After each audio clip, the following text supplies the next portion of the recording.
Good day, I am John Kennedy Bahena.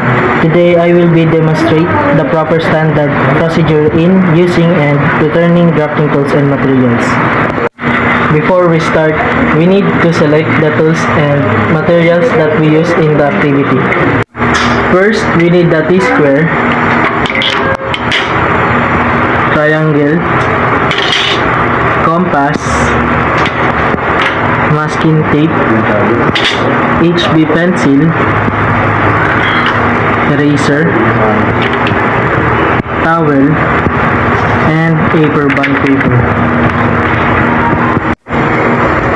Next, we need to clean the table and tools.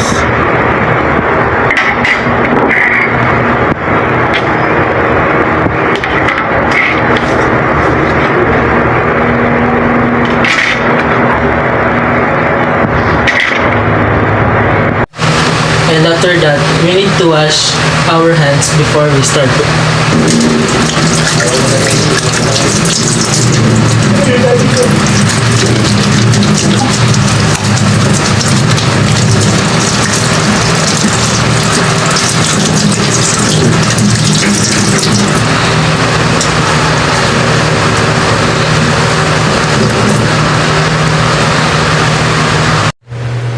Before we start, we need proper handling and use of drawing materials. Go.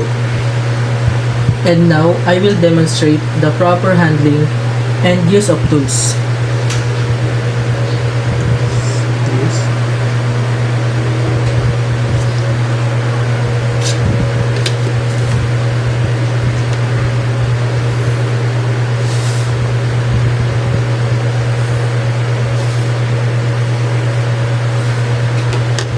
If you have a mistake, this is the proper use of eraser.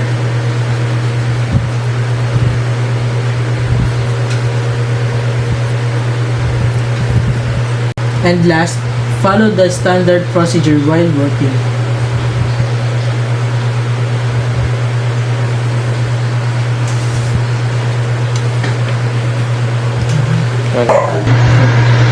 Check all the tools and return it to the tool keeper.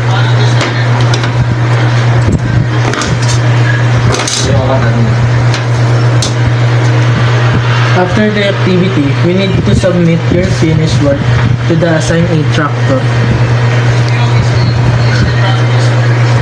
Last, we need to clean our workstation and turn off the equipment.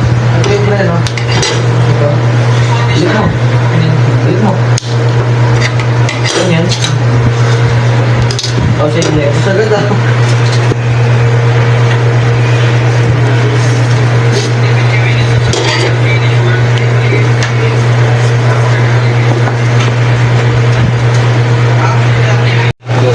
This ends my demonstration. Thank you.